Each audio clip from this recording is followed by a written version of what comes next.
Petahana Gubernur Maluku, Murad Ismail telah mengambil formulir pendaftaran bakal calon kepala daerah di Sekretariat Partai Demokrat Maluku, Jalan Insinyur M. Putuhena, Kota Ambon. Pengambilan formulir itu diwakili orang dekat Murad Ismail, yakni Patrick Papilaya. Dengan memasuki markas Bung Michael Watimena itu, artinya rencana duet pasangan Mi dan BMW di Pilkada 2024 sudah semakin menguat. Mengingat, sudah beredar rumor bahwa Mi akan menggandeng BMW di Pilkada Maluku nanti.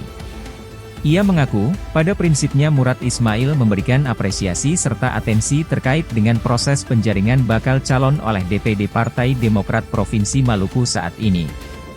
Selanjutnya, ia tinggal menunggu arahan lewat kader pecatan PDI Perjuangan itu untuk mengisi formulir yang telah diambil dan kembali mengembalikan berkas dimaksud sesuai jadwal yang telah ditentukan partai.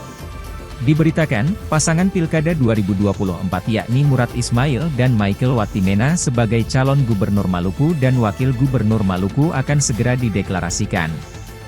Bung Michael Watimena menyatakan, terkait waktu deklarasi, diserahkan penuh ke Murad Ismail yang menentukan.